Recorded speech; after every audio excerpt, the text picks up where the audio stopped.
کہ ذرا انداز تکلم بھی آپ کے سامنے آ جائے. اور جو آخر میں انہوں نے بات کہی کہ اندروی فوج، باہروی فوج چیف الیکشن کمیشنر دے پلے کی سی.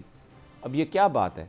ہنس کے یہ بات کرنا، ٹھٹھے لگانا، یہ بیسیکلی ایک جس ہائیبرڈ وارفیئر کا ذکر کیا جنرل قمر جاوید باجوہ نے، یہ اس کی کلاس ایگزامپل ہے کہ آپ نے انتہائی خوبصورتی سے یہ بات خواجہ آصف صاحب نے جیو ٹیلی ویژن کے پروگرام کیپٹل ٹاک میں مسکراتے ہوئے حامد میر کے ساتھ شیئر کی، اور اس کو ایکسیپٹ کر لیا گیا، اس کو مان لیا گیا. کیوں؟ مقصد یہ ہے کہ پاکستان کے لوگوں کے ذہنوں میں یہ بات بالکل ازبر ہو جائے، ان کے ذہنوں میں بیٹھ جائے. اندروی فوج سی، باہروی فوج سی، تو الیکشن کمیشن کی تو کوئی حیثیت ہی نہیں ہے وہاں پر. تو وہ جو کچھ بھی ہے وہ ساری کی ساری وہ فوج نے کی.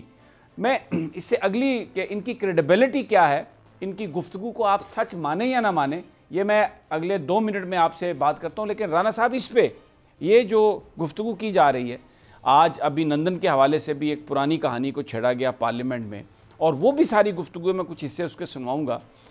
اس کا جو مقصد تھا وہ پاکستان کی فوج کو بدنام کرنے کی بات تھی. اچھا، مجھے بتایا گیا کہ وہ شارٹ سارے ریڈی ہو گئے ہیں، تو میں ذرا وہ آپ کو وہ سنوا کے تو پھر آتا ہوں. اب یہ ان کی کریڈیبلٹی کیا ہے؟ دیکھیں، یہ بہت بڑا سوال ہے. میرے آقا نے، نبی پاک صلی اللہ علیہ وسلم نے جس وقت اسلام کا اعلان کیا تھا تو وہ تاریخی الفاظ سب کو یاد ہیں.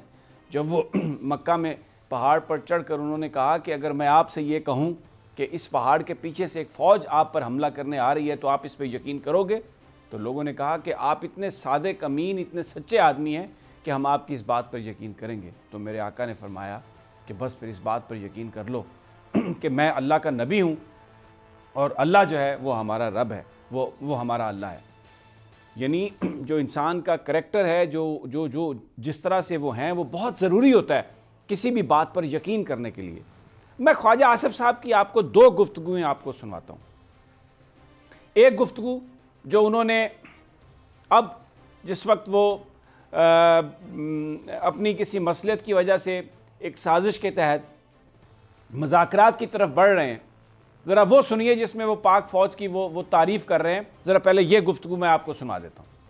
ٹھیک ہے، یہ آپ نے بات سن لی، آج کی بات ہے یہ 28/10/2020 کی. اب میں آپ کو ایک پرانی تقریر سنواتا ہوں خواجہ آصف صاحب کی، انہی واقعات کے حوالے سے وہ قومی اسمبلی میں کیا فرما رہے ہیں.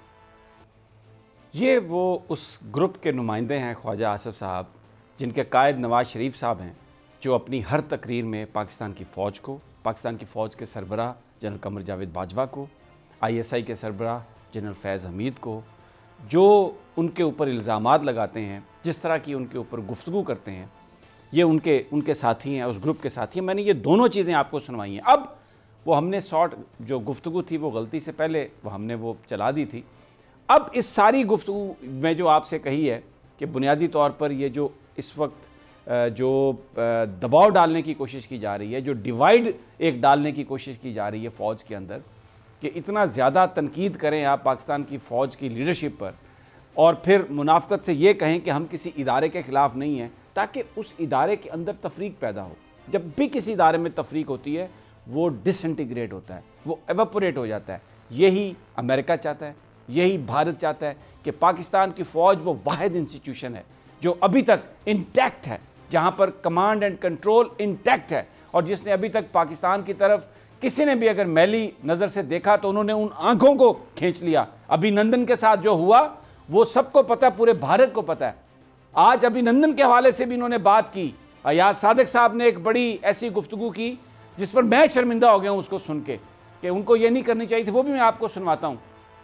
رانا طاہر صاحب، آپ سے میرا یہ سوال ہے کہ یہ جو ڈیوائیڈ کی کوشش کی جا رہی ہے، یہ میں نے خواجہ آصف کی دونوں آپ کو تقاریر سنوائی. آگے جا کے میں اب وہ جو کرنا چاہ رہے ہیں، اور جو مائیکل کوگل مین نے لکھا ہے، وہ میں آپ کو آگے جا کے بتاتا ہوں. مجھے یہ بتا دیں کہ یہ جو خواجہ آصف صاحب ہیں، ان کی کسی بات پر آپ اعتبار کر سکتے ہیں، اور ان کے قائد جو ہے نواز شریف صاحب، ان کی کسی بات پر آپ اعتبار کر سکتے ہیں. ان کی جو ایک نئی قائد ہیں مریم نواز صاحبہ، ان کی آپ باتوں پر اعتبار کر سکتے ہیں کہ یہ سچے لوگ ہیں اور یہ جو بات کر رہے ہیں یہ سچ ہے. سمیع صاحب، جو کچھ آپ نے دکھایا اس سے ایک بات پوری طرح واضح ہو جاتی ہے کہ سچ نام کی چیز ان کے قریب سے نہیں گزری۔ یہ وہ لوگ ہیں، آپ دیکھیں یہ جس طریقے سے انہوں نے، وہ آپ نے صحیح کہا کہ بڑے طنزیہ انداز میں یہ فرما رہے تھے کہ جی وہ اپنا اندر بھی فوج باہر بھی فوج، تو الیکشن کمیشن نے کیا کرنا۔ اگر فوج مداخلت کر رہی ہوتی تو سمیع صاحب یہ جو تقریر آپ نے خواجہ صاحب کی چند سال پہلے کی دکھائی ہے، ایسی تقریر کرنے والا شخص پاکستان کا وزیر دفاع بن سکتا تھا؟ اگر افواج پاکستان کی مداخلت ہوتی تو خواجہ آصف وزیر دفاع بن سکتا تھا؟ یہ ساری صورتحال آپ نے بالکل صحیح نشاندہی کی ہے کہ یہ افواج پاکستان کو متنازع بنانے کے لیے افواج پاکستان کے خلاف زہر آلود پروپیگنڈا کر رہے ہیں۔ یہ انتہائی مکروہ، بھونڈی اور گھنونی سازش ہے جس کے تحت یہ ایک دن، اب کل رات کو انہوں نے کس طریقے سے فوج پر طنز کی، اور آج اسمبلی میں کھڑے ہو کر کارگل میں کی جنگ اور 65 کی جنگ اور 48 کی جنگ میں کس طرح شہیدوں کو خراج عقیدت پیش کر رہے تھے، اور اس سے پہلے جو بات کی تھی انہی جنگوں کے حوالے سے وہ کس قسم کی مکروہ گفتگو کی تھی انہوں نے۔ تو یہ سارا کچھ سمیع صاحب ایک پوری سازش ہے۔ نواز شریف جو اداروں کی بات کرتا ہے کہ جی ہم ادارے کے خلاف نہیں ہیں، یہ آپ دیکھیں یہ وہ شخص ہے جن کو، یعنی ایک تو ہوتا نا تھوڑا بہت بندہ کسی وقت بیٹھ کے سوچے کہ بھئی قوم کو اتنی بیوقوف ہے کہ یہ ہماری باتوں میں آ جائیں گے۔ یہ افواج پاکستان ہے جنہوں نے سمیع صاحب اپنے خون سے پاکستان کی حفاظت کی ہے، اور ہماری پوری قوم کو اپنے سپاہی سے لے کر آرمی چیف تک فخر ہے۔ بالکل صحیح بات ہے۔ میں آپ کو، کیونکہ وقت ہمارے پاس شارٹ ہے، میں آپ کے جذبات کو بھی سمجھ۔ دوسری بات میں آپ کو بتاؤں، آج قومی اسمبلی میں رانا صاحب ایک اور گفتگو شروع کی گئی، اور وہ جب فیبروری میں بھارتی ایئر فورس نے پاکستان میں آنے کی کوشش کی، ابھی نندن پکڑا گیا، پاکستان کی ایئر فورس نے ان کو گرایا، اور سول اور ملٹری لیڈرشپ ایک پیج پہ تھی۔ اس کے بعد ابھی نندن کو چھوڑا گیا، اور وہ پاکستان نے ایک بڑی گڈ ول بھی اس میں ارن کی، اور ایک اچھے، یعنی یہ ثابت کیا پاکستان نے کہ ہم جنگجو نہیں ہیں، ہم جنگ کرنا نہیں چاہتے، ہم معاملے کا حل چاہتے ہیں۔ اگریشن کیا آپ نے، آپ کا بندہ ہم نے پکڑا، لیکن ہم آپ کو واپس دے رہے ہیں کہ آئیے مذاکرات کریں۔ اس میں پاکستان کی عسکری قیادت اور پاکستان کی سول قیادت، یعنی وزیر اعظم اور جنرل قمر جاوید باجوہ، وہ سیم پیج پہ تھے، اور اپوزیشن والوں کو بھی بلایا گیا تھا، اور وہ ایک میڈیا سے بھی وہ چیز باہر رکھی گئی تھی تاکہ یہ کچھ چیزیں ایسی لیک ہو جاتی ہیں بعض اوقات، اور دشمن اس کا فائدہ اٹھاتا ہے۔ اس فیصلے کے حوالے سے آج میں آپ کو گفتگو سنواتا ہوں۔ ایاز صادق صاحب ایجسونین ہیں، میرا خیال تھا، میں نے کبھی یہ نہیں سوچا تھا کہ وہ اس حد تک گر جائیں گے، اس حد تک وہ لو چلے جائیں گے، اور نواز شریف کو خوش کرنے کے لیے اور اپنے بیرونی آقاؤں کو خوش کرنے کے لیے، میں آنیسٹلی آپ کو سمجھتا ہوں، میں ان کو ایک بہت ریزنیبل آدمی سمجھتا تھا۔ ذرا میں آپ کو آج انہوں نے جو قومی اسمبلی پر جو گفتگو کی، ذرا وہ گفتگو سنیے، پاکستان کی الیکٹڈ گورنمنٹ کے حوالے سے، پاکستان کے آرمی چیف کے حوالے سے، جو وہ کہنا چاہ رہے ہیں۔ دو چیزیں ہیں، ایک تو وہ عمران خان اور جنرل قمر جاوید باجوہ کے درمیان بھی ایک ڈیوائیڈ چاہتے ہیں، ایک تفریق چاہتے ہیں کہ ان دونوں کے درمیان بھی تفریق آ جائے، اور دوسرا وہ ریڈیکیول کر رہے ہیں ابھی نندن کے ایشو پر پاکستان کی قیادت کو، چاہے وہ سول ہو چاہے وہ عسکری ہو، تاکہ بھارتی میڈیا ان کے یہ کلپ اٹھائے اور وہ پلے کرے، اور جو نفسیاتی برتری ہم نے حاصل کی تھی، جو بھارت کے اعصاب کو توڑا تھا، شاید اس عذاب سے بھارت نکل جائے۔ میں برملا یہ بات کہہ رہا ہوں، یہ میری اسیسمنٹ ہے، یہ میری سوچ ہے کہ اس کے علاوہ اور کوئی مقصد نہیں ہے۔ ذرا آپ بھی یہ بات سن لیجئے جناب ایاز صادق صاحب کی۔ یہ آپ نے گفتگو سنی ایاز صادق صاحب کی، کیوں خوش کر رہے ہیں یہ بھارت کو؟ کیوں یہ کہہ رہے ہیں کہ پاکستان کا وزیر خارجہ کانپ رہا تھا؟ 22 کروڑ عوام کا وزیر خارجہ، وہ ملک، وہ طاقت جس کے پاس نیوکلیئر کیپیبلٹی ہو، اور جس کی بہادر ایئر فورس نے ایک بھارت کے جہازوں کو گرایا ہو اور پائلٹ کو گرفتار کیا ہو، اس کے کانپ رہے تھے، پاؤں کانپ رہے تھے۔ کیوں یہ کہا؟ ذرا فوٹیج چلائیں۔ وہ جب نریندر مودی یہاں پر آیا تھا، اور وہ کشمیریوں کا قاتل، وہ مسلمانوں کا بچر جس نے برباد کیا مسلمان قوم کو، اس کو نواز شریف اپنے گھر میں لے گیا، اس کو اپنی شادیوں میں شرکت کرائی، اپنی بوڑھی ماں سے اس کی ملاقات کروائی، اپنی اس کی جو بیٹی ہے مریم نواز جو آج پاکستان کی قیادت کی بات کر رہی ہے، وہ وہاں پر موجود، استقبال کرنے کے لیے کون کتنے مسلم لیگ نون کے ورکر میں پوچھتا ہوں ان کو جاتی عمرہ میں نواز شریف صاحب کے گھر جانے کی اجازت ہے؟ ان گھروں میں یہ محبت ہے نواز شریف کی؟ اور اس کے لیے آج ایاز صادق صاحب یہ فرما رہے ہیں کہ پاکستان کے وزیر خارجہ کی ٹانگیں کانپ رہی تھیں. یہ بات کس لیے کی گئی؟ یہ کس کے لیے کی گئی یہ بات؟ بھارت کو اس نفسیاتی عذاب سے نجات دلانے کے لیے کہ ہم نے تو پاکستان کے وزیر خارجہ کی ٹانگیں کپا دی تھی اور وہ وہاں پر اس لیے انہوں نے چھوڑا کیونکہ ان کو یہ ڈر تھا کہ وہ ہم ان پر حملہ کر دیں گے. یہ شرم نہیں آئی بات کرتے ہوئے ایاز صادق صاحب کو؟ وہ قومی اسمبلی کے سپیکر رہے, لاہور سے وہ MNA ہیں, ایجسونین ہیں. میں تو اس بات پہ حیران ہوں رانا صاحب, وہ جو خواجہ آصف کہتے ہیں کہ کوئی شرم ہوتی ہے, کوئی حیا ہوتی ہے, آج 1 سال کے بعد آپ بھارت کو اس نفسیاتی عذاب سے نجات دلانے کے لیے اپنے مذموم سیاسی مقاصد کے لیے وہ نواز شریف صاحب جو بھگوڑے ہیں ان کی خدمت کے کرنے کے لیے آپ یہ باتیں کر رہے ہیں پاکستان کی قیادت کے حوالے سے, چاہے وہ سول ہو چاہے وہ ملٹری ہو. رانا صاحب. سمیع صاحب, یہ میں تو سمجھ رہا تھا کہ یہ بھارتیہ جنتا پارٹی کا کوئی رکن ہندوستان کی لوک سبھا میں خطاب کر رہا ہے. یہ ایاز صادق صاحب کے پاس تھوڑی بہت بھی شرم حیا ہوتی, کچھ خیال کرتے کہ یہ ان جوانوں کے خون کا مذاق اڑا رہے ہیں جنہوں نے اس دفاع وطن کے لیے اپنی جانوں کے نذرانے پیش کیے.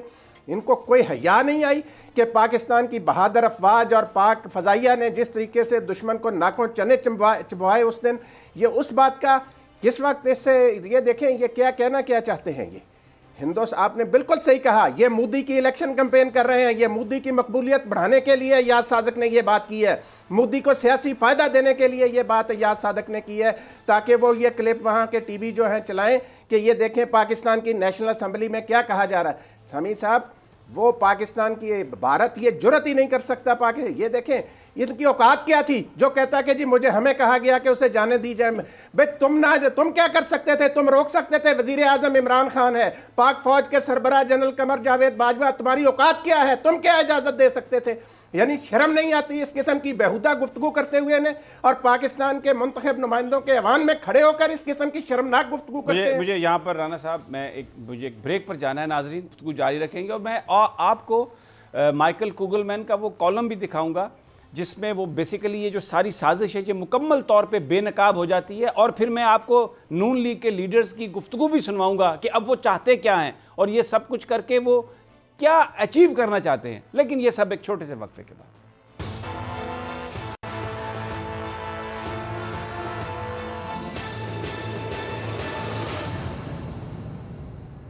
ویلکم بیک ناظرین. میں نے آپ کو جو مسلم لیگ کے قائدین کا جو کریکٹر ہے, کتنے وہ سچے ہیں کتنے وہ جھوٹے ہیں, ان کے یہ جو دعوے ہیں یہ جو کلیمز ہیں کتنا ہم ان پر یقین کر سکتے ہیں, میں نے ساری خواجہ آصف صاحب کی گفتگو میں نے آپ کو سنائی. آپ یقین کریں شاید خاقان عباسی صاحب ہوں, احسن اقبال صاحب ہوں, نواز شریف صاحب خود ہوں, مریم نواز صاحبہ ہوں, میں اگر وہ ان کی یہ ٹائم کم ہے لیکن میں کوشش کروں گا کہ روزانہ ایک جو شخصیت ہے وہ ان کا ہم پورا ماضی اور ابھی کے جو بیانات ہیں وہ آپ کے سامنے پیش کرتے رہیں تاکہ آپ کسی بھی بات پر یقین کرنا نہ کرنا آپ کا حق ہے, لیکن آپ کو یہ اندازہ ہو کہ یہ کس قدر جھوٹے کس قدر مکار لوگ ہیں. میں اپنے ایک دوست کی چیز آپ کے ساتھ شیئر کرتا ہوں. انہوں نے وہ بہت زیادہ پیپلز پارٹی کے سپورٹر تھے. انہوں نے ایک دفعہ گفتگو کرتے ہوئے یہ کہا کہ جنرل ضیاء الحق صاحب کے میں سارے گناہ معاف کر سکتا ہوں, ایون جو ذوالفقار علی بھٹو کی پھانسی ہوئی اس کو بھی میں معاف کر سکتا ہوں, لیکن یہ گناہ کہ ایک ایسا سٹیوپڈ اور ایسا گوف آدمی پاکستان کی پالیٹکس پر مسلط کیا انہوں نے, جو اپنے مفاد کے لیے کسی کے بھی ہاتھوں بکنے کے لیے تیار ہو سکتا ہے اور پاکستان کے اداروں کو اس طرح تہس نہس کرنے کی کوشش کر سکتا ہے. یہ جو گناہ ہے اس کو انہوں نے کہا کہ میں کبھی معاف نہیں کروں گا. اور آج ہم یہ دیکھ رہے ہیں کہ لندن سے بیٹھ کر جو ہرزہ سرائی نواز شریف صاحب کر رہے ہیں, اور یہ میں اب آپ کو مائیکل کوگلمین, یہ ایک بہت بڑے کالم نگار ہیں, بڑے ریسرچر ہیں امریکہ کے, وہ کیا لکھتے ہیں اس ساری پاکستان کی موومنٹ کے حوالے سے, جس میں میں یہ آپ کو پڑھ کے سنا دیتا ہوں, جس میں وہ کہتے کیا ہیں. بڑے کالم میں بڑے طریقے سے بات کہی جاتی ہے, آپ کو یہ ساری جو بات ہے یہ سامنے آ جائے گی. وہ کیا کہتے ہیں, if the PDM wants to remove Khan or Bajwa from power, it will need buy-in from the security establishment, which won't be easy to get. The PDM may hope that by applying continuous pressure through large sustained rallies and relentless naming and shaming it can prompt the military or more realistically powerful factions within the military to turn on those at the top. To be sure, the military may be shaken by Sharif's call out of Bajwa and by public expressions of contempt for the army chief. Videos have emerged of crowds shouting slogans against him at one of the PDM rallies and in the streets of the city of Lahore. That this has happened in Punjab province, the political bastion of the PTI and home to most army senior officers, is significant.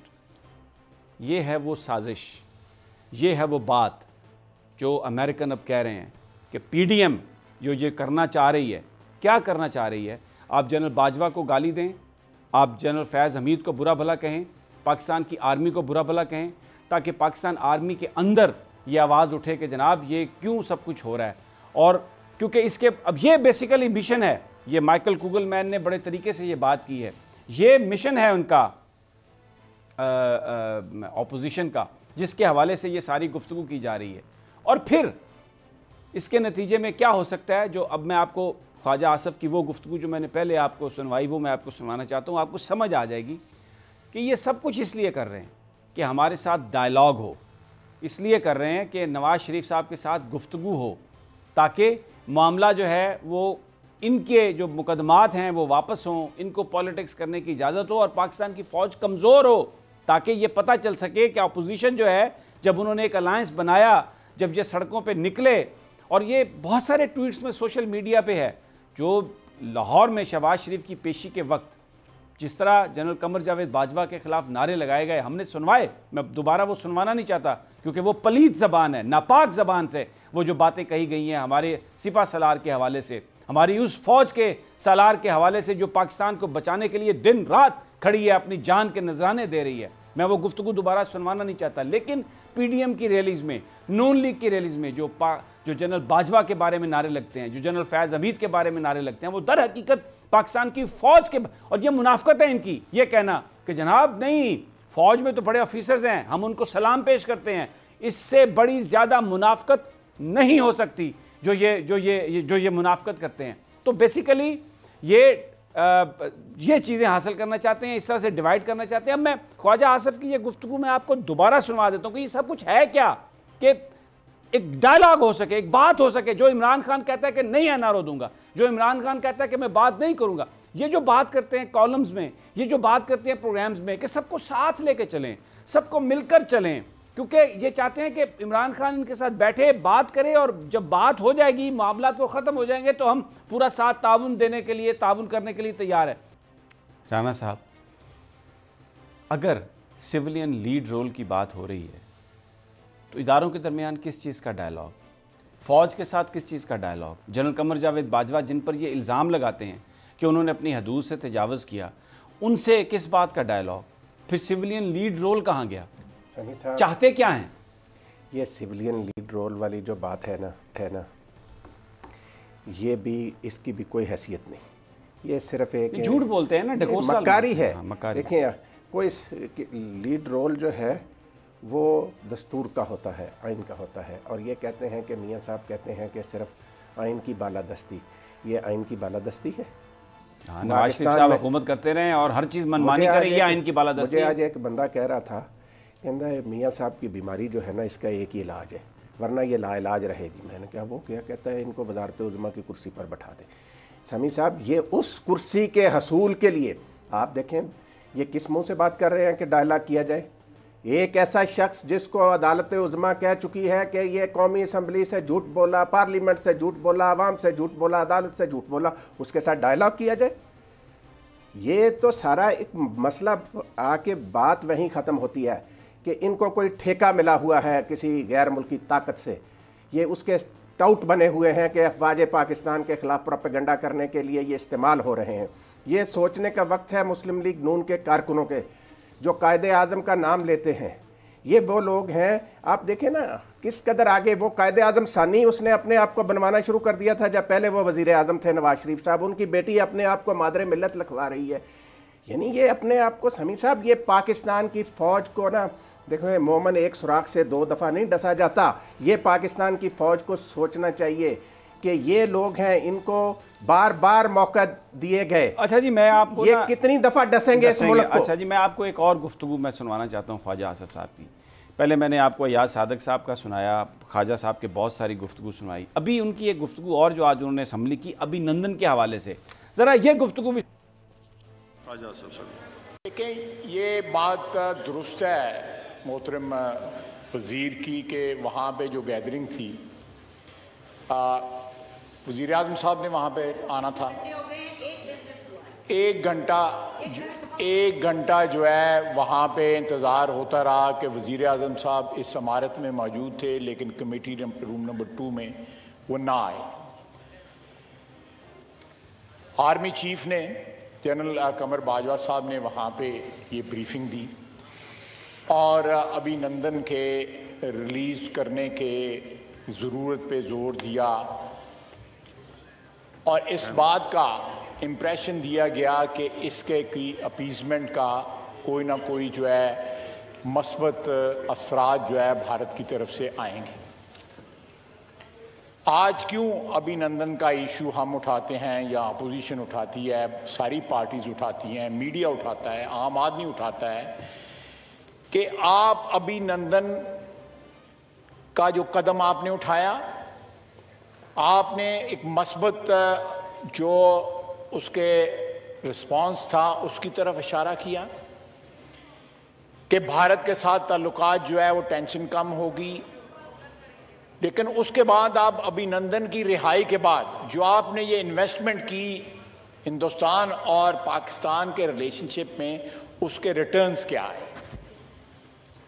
میں اپنے بھائی کو برخوردار کو یہ بتانا چاہتا ہوں کہ اس انویسٹمنٹ کے اوپر ہم نے اس وقت آبجیکشن نہیں کی, یہ بالکل ٹھیک کہہ رہے ہیں, لیکن جن ریٹرنز کی, اس انویسٹمنٹ کے ریٹرنز کی جو ہے وہاں مجھے بریک پر جانا ہے, لیکن میں جانے سے پہلے صرف یہ کہوں کہ وہ یہ فرما رہے ہیں کہ جو انویسٹمنٹ تھی اس کی ریٹرن نہیں آئی. پاکستان نے تو اس میں کوئی شک نہیں کہ گڈ ول بھی ارن کی پوری دنیا کی, اور جنرل قمر جاوید باجوہ اور عمران خان کا متفقہ یہ فیصلہ تھا, اور خواجہ آصف خود اعتراف کر رہے ہیں کہ ہم نے بھی ان کے ساتھ اس فیصلے میں اوکے کیا. پھر اعتراض کیا ہے؟ اور ایک سوال ذرا آپ سوچئے, کون اٹھا رہا ہے ابھی نندن کا ایشو؟ کہاں پر میڈیا اٹھا رہا ہے ابھی نندن کا ایشو؟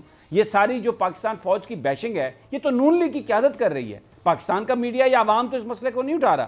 گفتگو جاری رکھیں ایک چھوٹے سے وقفے کے بعد.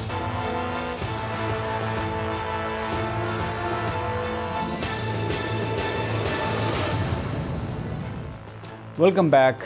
نون لیگ کی سیاست جس میں پاکستان کے اداروں کو نشانہ بنایا جا رہا ہے. میں نے آپ کو یہ ساری گفتگو, اب کوشش یہ کی جا رہی ہے, یہ احسن اقبال صاحب بھی یہ کہہ رہے ہیں, محمد زبیر عمر صاحب بھی یہ کہہ رہے ہیں, شاہد خاقان عباسی صاحب بھی یہ کہہ رہے ہیں. میرے پاس اتنا ٹائم نہیں ہے کہ میں ان کی ساری گفتگو کے کلپس آپ کو دکھا سکوں, لیکن اب وہ یہ بات کر رہے ہیں ڈائیلاگ کی, یعنی ایک طرف سے آپ پتھر پھینکیں اور ڈرائیں کہ جناب وہ یہ سمجھتے تھے, قیادت نون لیگ کی یہ سمجھ رہی ہے, پی ڈی ایم کی, کہ اگر ہم یہ بات کھل کر کریں گے اس طریقے سے تو پھر شاید وہ پریشر سسٹین نہیں کر سکیں گے اور آ کے مذاکرات کی بات کریں گے. اور جب ہم ان پہ یہ پریشر ڈالیں گے تو پھر خان صاحب تو کوئی رعایت دینے کے لیے تیار نہیں ہے, تو جب وہ خان صاحب سے بات کریں گے تو خان صاحب ان کو انکار کریں گے, تو پھر سول اور ملٹری قیادت کے درمیان بھی ایک گلف پیدا ہوگی, ایک خلیج پیدا ہوگی کہ پاکستان فوج کی قیادت یہ کہے گی کہ دیکھو ہمیں گالیاں پڑ رہی ہیں اور آپ ان سے بات کرنے کے لیے تیار نہیں ہیں.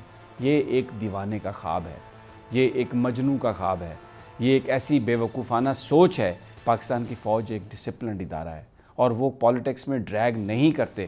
یہ ایک الزامات ہیں نون لیگ کے, جو میں نے آپ کو خواجہ آصف کی جو پہلی 2 تقریریں سنائیں وہ یہ بتانے کے لیے کہ یہ جھوٹ کتنا بولتے ہیں, کس قدر مکاری سے جب ان کا اپنا مفاد ہو تو چیزوں کو ٹوسٹ کیسے کرتے ہیں, ان کو توڑتے مڑوڑتے کیسے ہیں. لوگ ان کی باتوں پر یقین کرنے کے لیے تیار نہیں. اور مائیکل کوگل مین نے یہ بات لکھی ہے کہ اگر بہت جلد ڈائیلاگ شروع نہیں ہوئے, بہت جلد اگر یہ فوج کے اندر کسی طاقتور لابی سے اگر ان کا رابطہ نہ ہو سکا تو پھر اس بیانیے کو سسٹین کرنا, اس بیانیے کے ساتھ آگے جانا, یہ نون لیگ اور پی ڈی ایم کی قیادت کے لیے یہ ممکن نہیں ہوگا. رانا صاحب بالکل یہ جو پلان ہے ان کا یہ تو سامنے. اور اب میں آپ کو ایک اور بات بتا دوں کہ آج احسن اقبال صاحب وکلا کی طرف دیکھ رہے تھے. عدلیہ جو ہے, سارے جج ہمارے لیے بڑے محترم ہیں, جب تک وہ سپریم کورٹ کے ججز ہیں، حاضر سروس ہیں، بعد میں بھی محترم ہیں، تو وکیلوں کو بھی اب انٹائز کر کے ایک مقدمے میں لانے کی کوشش کی جا رہی ہے تاکہ وہ بھی سڑکوں پر آ جائیں اور ہم احتجاج کریں۔ تو وہ جس طرح سجاد علی شاہ صاحب کے حوالے سے ہوا تھا سپریم کورٹ پر حملہ، اب بھی ان کی پلاننگ یہی ہے کہ ہم اس پر حملہ کریں اور یہ سارا جو معاملہ ہے پریشر ٹیکٹکس ہم استعمال کر کے مجبور کریں کہ جناب وہ یہ مذاکرات شروع ہو سکیں۔ یہ اس وقت ان کی پوزیشن ہے۔ مجھے پتہ ہے وقت کم ہے، لیکن ایک اور میں اس پر آپ کے کومنٹ ابھی آج نہیں لیتا، آگے بھی جو ہمارے پروگرامز ہیں اسی پر ہم بات کریں گے، لیکن ابھی میں آپ کو کیونکہ ایک اور ایشو جو پوری دنیا میں اس وقت بنا ہوا ہے وہ میرے آقا محمد مصطفیٰ صلی اللہ علیہ وآلہ وسلم کے تقدس کے حوالے سے ہے، اور اس وقت ہمارے ہاں یہ جو اپوزیشن ہے یہ تو خیر اپنے جو ایک دنیاوی مادی مفادات میں الجھی ہوئی ہے، لیکن جو پروٹیسٹ ہو رہے ہیں میں آپ کو ایک پروٹیسٹ کی فوٹیج دکھانا چاہتا ہوں سب سے پہلے، کہ جو گونج ہے کلمے کی، میرے آقا کے نام کی، وہ کیا دشمنوں کے دلوں پر کس طرح ہیبت طاری کر رہی ہوگی۔ سنوائیے ذرا۔ یہ آپ نے مسلمانوں کی محبت، عقیدت اپنے آقا کے ساتھ، حضرت محمد مصطفیٰ صلی اللہ علیہ وآلہ وسلم کے ساتھ کس طرح گونج آ رہی ہے، کس طرح ہیبت دشمنوں کے دلوں پہ طاری ہو رہی ہے۔ کچھ میں آپ کو اور بھی ویڈیوز دکھاتا ہوں جس میں جب پروٹیسٹرز کو جب پکڑا، جو صرف یہ کہہ رہے تھے کہ آپ ہمارے نبی کی شان میں گستاخی نہ کریں، ہمارا آپ سے کوئی جھگڑا نہیں، لیکن ہمارے نبی کی شان میں آپ گستاخی نہ کریں، ہمارا آپ سے کوئی جھگڑا نہیں۔ ان کو جب پکڑا گیا، ان کے ساتھ جو وہاں پر بے ایمانہ سلوک کیا گیا، اس کے جواب میں وہ کیا کہہ رہے ہیں، ذرا یہ بھی ذرا دکھا دیجئے اور سنوا دیجئے۔ یہ سب مناظر آپ نے دیکھے، یہ اس وقت چیلنجز ہیں مسلمانوں کو نبی پاک صلی اللہ علیہ وآلہ وسلم کی ان کی جو شان ہے، اس میں جو گستاخی ایک پلاننگ کے تحت کی جا رہی ہے، ایک باقاعدہ منصوبہ بندی ہے کہ مسلمانوں کے جذبات کو ابھارا جائے۔ ان کو پتہ ہے کہ مسلمان اس بات پر تڑپ جاتا ہے، مسلمان کا جو اس کی روح ہے وہ بے قرار ہو جاتی ہے، تو یہ ایک اس طرح تڑپانے کی، بے قرار کرنے کی سازش ہے تاکہ اس پہ ریاکشن کریں مسلمان، اس پہ ریاکٹ کریں، اور پھر وہی جو پچھلے 20 سال سے ہم دیکھ رہے ہیں، بمباری ہو، گرفتاریاں ہوں، لوگوں کو پکڑا جائے، گرفتار کیا جائے، ان کو مارا جائے، شہید کیا جائے، مسلمانوں کو دبایا جائے۔ رانا صاحب، یہ ہے وہ ساری سازش، آپ نے دیکھا یہ سارے مناظر۔ حمید صاحب، یہی تو دکھ کی بات ہے۔ دیکھیں اس وقت پوری امت مسلمہ کے جذبات مجروح ہوئے ہیں۔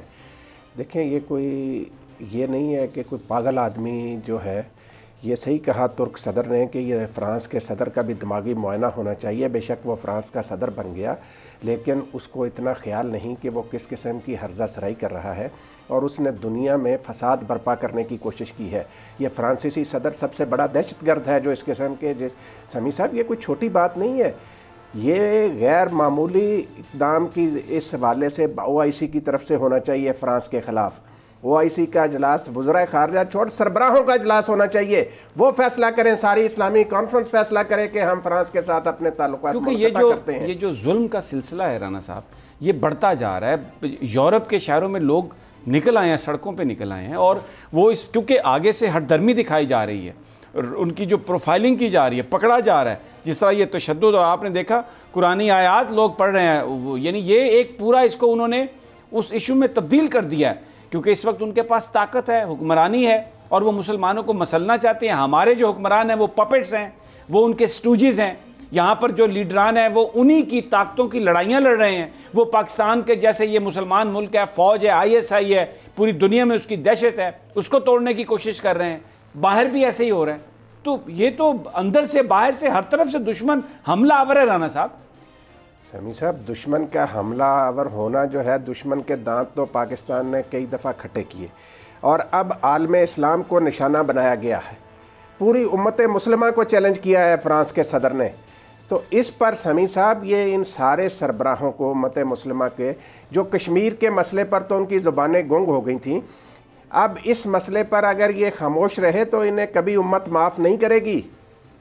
یہ سمیع صاحب اس وقت پاکستان، آپ دیکھیں یہ جلسے جلوس جو کر رہے ہیں، آپ نے حوالہ دیا سندھ میں بھی وکلا کو بھی جا کے بھڑکا رہے ہیں اور کر رہے ہیں، یہ وہاں پہ بات، اگر یہ کچھ دن ایک ہی بات کرتے، صرف ان